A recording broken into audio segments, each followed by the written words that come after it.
आगे हम देखते हैं उदाहरण नंबर 9। उदाहरण नंबर 9 क्या है, यदि 11 के 3 लगातार गुणजों का योग 363 है तो उन्हें ज्ञात कीजिए। क्या है 11 के 3 लगातार गुणज, 11 के 3 लगातार गुणज क्या है वो देखो। 11 का पारा जानते हो, 11 एकम 11, 11 दूना 22, 11 तिया 33, 11 चौका 44, ये सारे 11, 22, 33, 44 ये क्या है 11 के गुणज है। जितने भी आगे चलते जाएंगे सारे गुणज आएंगे इसके। तो कैसे आ रहे हैं देखो, 11 को मैं 1 से गुणा कर रहा हूँ तो 11 आ रहा है, 11 को 2 से गुणा कर रहा हूँ तो 22 आ रहा है, 11 को 3 से गुणा कर रहे हैं तो 33, 11 को 4 से गुणा कर रहे हैं तो 44, 11 को 5 से गुणा कर रहे हैं तो 55। इस प्रकार से ये चलते जाएंगे, ये सारे के सारे जो भी आएंगे अनंत तक वो 11 के गुणज कहलाएंगे। अब क्या है, यदि 11 के 3 लगातार गुणज, 3 लगातार गुणज, 3 लगातार कोई से भी हो सकते हैं, हमें क्या पता, 3 लगातार गुणजों का योग 363 है, तो वो 3 लगातार गुणज कौन से होंगे, वो कैसे निकलेंगे वो देखो। हम कहीं से भी स्टार्ट करें, मानो यहाँ से स्टार्ट कर रहे हैं हम, 11 के 3 गुणज लगातार होने चाहिए तीनों, तो 11 तो फिक्स है, 11 तो क्या फिक्स है। आगे देखो, अगर इसको मैं x मान लूँ, इसको मैं क्या मान लूँ x है, तो अगला जो आया 4 वो इस x में 1 जोड़ने पर ही आया।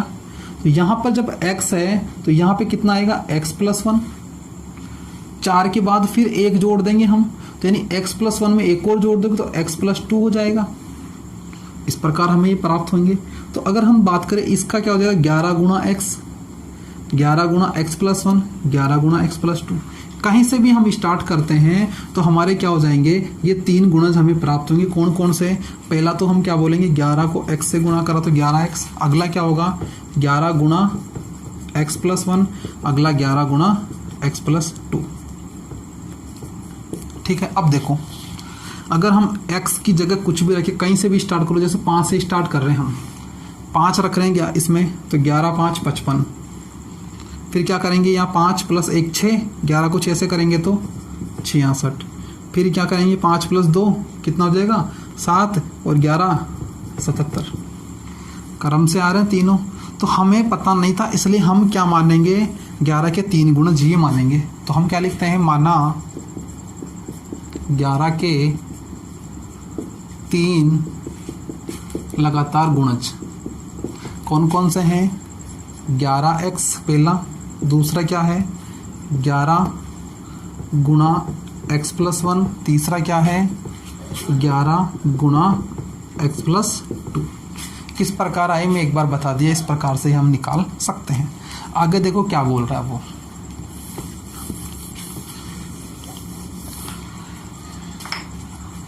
तीन लगातार गुणजों का योग 363 है। इन तीनों का योग क्या है, प्रश्न के अनुसार, प्रश्नानुसार तीनों का योग 363। तो हम जोड़ लेते हैं इनको, 11x प्लस 11 गुणा x+1, फिर प्लस, फिर 11 गुणा x+2, और इसका योग कितने के बराबर है, 363 के बराबर है। इसको हल करेंगे तो हमें x का मान मिलेगा, x का मान हम यहाँ यहाँ यहाँ रखेंगे तो हमें तीनों गुणज प्राप्त हो जाएंगे कौन से हैं। तो इसको हल करते हैं, देखो 11x प्लस 11 को 1 से गुणा किया तो 11x, फिर 11 को 1 से किया तो 11, क्या किया ये 11x एक्स्ट्रा कैसा आ गया, प्लस का चिन्ह, ये 11 इससे भी गुणा होगा और इससे भी गुणा होगा तो 11x आ गया, 11 एकम 11 आ गया। ठीक है, ये प्लस का चिन्ह, 11 को x से करेंगे तो वापस से 11x, और 11 को 2 से करेंगे तो 11 दूना 22 प्लस 22 बराबर 363। आगे देखो 11x 11x 11x 11 11 22 11 33, कितना हो गया 33x हो गया।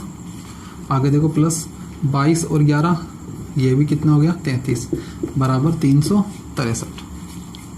ठीक है, आगे देखो हम क्या करें, 33x को यहीं रहने दें, इस 33 को उधर ले जाते, यानी 363 में से ये 33 माइनस हो जाएगा, कितना बचेगा, 3 में से 3 गया 0, 6 में से 3 गया 3 और 3। इस प्रकार से इधर कितना हमारा 33x।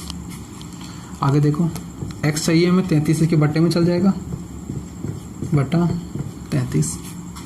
अब देखो 33 से कटा 33 से कम 33, और ये कट जाएगा 33 से कम 33, और ये 0 10 बार कट जाएगा। 33 का पड़ा 10 बार बोलेंगे 330 आता है, ठीक है, आगे देखो तो हमारा x की जो मान, x का जो मान आ गया कितना आ गया, 10 आ गया। x का मान कितना आ गया, 10, नीचे एक बचा, कुछ नहीं है इसका मतलब। अब हमें क्या निकालने हैं, 11 के 3 गुणज, अतः 11 के 3 लगातार गुणज कौन से मिलेंगे, देखो पहला क्या था, 11 को x से गुणा करना है, 11 को x का मतलब 10 से गुणा करना है, तो 110 आ जाएगा। ठीक है, अगला देखो, इसमें x का मान रखेंगे तो 11, x का मान कितना आया, 10 + 1, 10 + 1 कितना हो जाएगा, 11, और इधर हमारा क्या था 11, 11 को 11 से करेंगे तो 121। ठीक है, आगे देखो इसका 11 और यहाँ पे 10 + 2 बराबर, देखो ये 11 गुणा 10 और 2 12। ठीक है, ये कितना हो जाएगा, 100 कितना हो जाएगा, 12 को 11 से गुणा करते हैं तो 12 गुणा 12, 2 3 1 कितना हो जाएगा, 132। तो ये हमारे क्या आ गए, 11 के 3 लगातार गुणज, 110, 121, 132। अगर 11 का पाड़ा बोलते हो तो 11 के पाड़े में 110 भी आएगा, इसके जस्ट बाद 121 आएगा और जस्ट बाद 132 आएगा। ठीक है, तो इस प्रकार से हमारे क्या हो जाएंगे, 3 लगातार गुणज हो जाएंगे। आगे हम देखते हैं उदाहरण नंबर 10। उदाहरण नंबर 10 क्या है, देखो दो पूर्ण संख्या का अंतर 66 है। पूर्ण संख्या हम पढ़ चुके, 0 1 2 3 4 5 इस प्रकार अनंत तक चलेगी। तो दो पूर्ण संख्या का अंतर 66 है। यदि उनमें 2:5 का अनुपात है तो हमें वे संख्याएं ज्ञात करके बतानी है। वे संख्याओं का जो संख्याएं हैं उनका अनुपात दे रहेगा 2:5। जब भी अनुपात हमें मिले तो हम उसको x के रूप में मान लेते हैं। जैसे हमारी एक संख्या तो 2x हो जाएगी और एक संख्या 5x हो जाएगी। ठीक है, तो अब देखो हम क्या कर रहे हैं, यहाँ पे दो पूर्ण संख्या का अंतर 66 है। यदि उनमें 2:5 का अनुपात है तो एक संख्या कौन सी हो गई, 2x और दूसरी 5x। तो हम लिखते हैं यहाँ पे, माना प्रथम संख्या, हम प्रथम संख्या क्या मान लेते हैं, 2x है, और जो दूसरी है यानी द्वितीय संख्या क्या हो जाएगी हमारी, 5x हो जाएगी। प्रश्न के अनुसार देखो क्या बोल रहा है प्रश्न, प्रश्नानुसार दो पूर्ण संख्याओं का अंतर कितना है, 66। अंतर का मतलब माइनस कर रहे हैं उन दोनों को, तो हमको 66 मिलना चाहिए। तो बड़ी कौन सी 5x, छोटी 2x है। तो प्रश्न के अनुसार 5x में से यदि हम 2x घटाते हैं तो हमें 66 मिलना चाहिए। दोनों संख्याओं का अंतर क्या है, 66 है। प्रश्न के अनुसार लिख दिया। अब देखो 5x में से 2x जाएगा तो कितना बचेगा, 3x बचेगा। 3x बराबर 66। x की वैल्यू चाहिए तो गुणा में जो 3 है वो नीचे चल जाएगा, 66/3। 3 से काटो, 3 दूना 6, 3 दूना 6, यानी x बराबर कितना आ गया, 22 आ गया। x का मान 22 आया, संख्या नहीं है अभी, x का मान 22 आया है, तो हमें दोनों संख्या याद करनी थी। तो अब देखो प्रथम संख्या निकालेंगे हम कैसे, अतः प्रथम संख्या कितनी हो जाएगी, 2 गुणा x, x का मान कितना है 22 यानी 44 हो गई। और द्वितीय संख्या क्या करेंगे, 5 गुणा x यानी 22, तो कितना हो जाएगा, 22 पंजो 110। ये हमारी दो संख्या हो गई।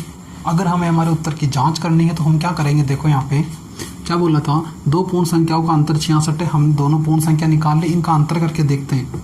110 में से 44 घटा के देखते हैं तो देखो 10 में से 4 गया तो 6, 10 में से 4 गया तो फिर 6, कितना आ रहा है 66, अंतर 66 आ रहा है। यदि उनमें अनुपात 2:5 का अनुपात है तो अनुपात और चेक करते हैं हम कि दोनों संख्याओं में अनुपात जो दिया गया वो ये क्या, ये है। देखो 11 से काटता हूँ मैं, 11 चौक 44 अनुपात 11 एकम 11 और ये 4:10 आ गया। और काटो, 2 से कट रहा है तो 2 दूना 4, 2 पंजो 10, 2:5, 2:5 सेम आ रहा है, यानी हमारा किया गया आंसर क्या है, एकदम सही है। अब हम देखते हैं उदाहरण नंबर 11। उदाहरण नंबर 11 क्या है, देखो देवेशी के पास 50 रुपये, 20 रुपये और 10 रुपये वाले कुल मिलाकर 25 नोट है। कौन कौन से नोट है यहाँ बना देता हूँ एक बार मैं। एक नोट तो उसके पास 50 रुपये का है, एक नोट 20 रुपये का है और एक नोट 10 रुपये का है। ये उसके पास 3 नोट है और तीनों को मिलाकर उसके पास कितने नोट है? 25 नोट है, जिनका अगर हम कुल मूल्य देखें तो 590 रुपये, यानी 590 रुपये के टोटल हमारे पास क्या नोट है। यदि 50 रुपये तथा 20 रुपये वाले नोटों के मध्य अनुपात 3:5, 50 रुपये और 20 रुपये वाले जो नोट है उनका अनुपात हमें दिया गया 3:5। अनुपात दिया गया, हम x मान के बता देंगे कि कितने अंक कितने नोट हैं। तो 50 रुपये के कितने हो जाएंगे? 3x, और 20 रुपये कितने हो जाएंगे हमारे पास? 5x नोट हो जाएंगे। ये क्या है? हमारे नोटों की क्या है? संख्या है। काई की संख्या आई है? नोट की संख्या। अनुपात दे रखा था, हमने x में बदल के इनको बता दिया कि 50 रुपये के तो 3x नोट है और 20 रुपये के 5x नोट है। तो प्रत्येक प्रकार के नोटों की संख्या ज्ञात करनी है। अब यहाँ देखो, नोटों की संख्या में 50 रुपये के तो 3x नोट हो गए, तो 20 रुपये के 5x नोट हो गए। टोटल हमारे पास कितने नोट थे? 25 नोट थे टोटल। कुल मिलाकर हमारे पास कितने नोट थे? 25 नोट है।